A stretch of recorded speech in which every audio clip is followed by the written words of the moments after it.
अस्सलाम वालेकुम मोहतरम दोस्तों, एक वाज़ह पैगाम हर आम व ख़ास के लिए। हमारा ये व्लॉग सिर्फ मालूमात आमा के बारे में है। Stay safe and be happy. हर किस्म के वेपन के लिए लाइसेंस का होना नहायत ज़रूरी है। इस वीडियो में हम आपके लिए लेकर आए हैं side by side 12 gauge shotgun, दिखने में नहायत शानदार। ऑफ कोर्स आप इस शॉटगन को हंटिंग और सेल्फ डिफेंस के लिए इस्तेमाल कर सकते हैं।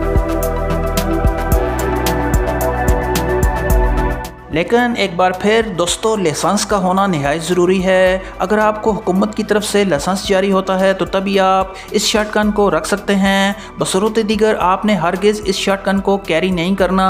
पुलिस के छापे, पकड़ दकड़, गिरफ्तारियाँ, ज़मानतें और अदालत के चक्कर। उम्मीद है कि आप बात को समझ गए होंगे।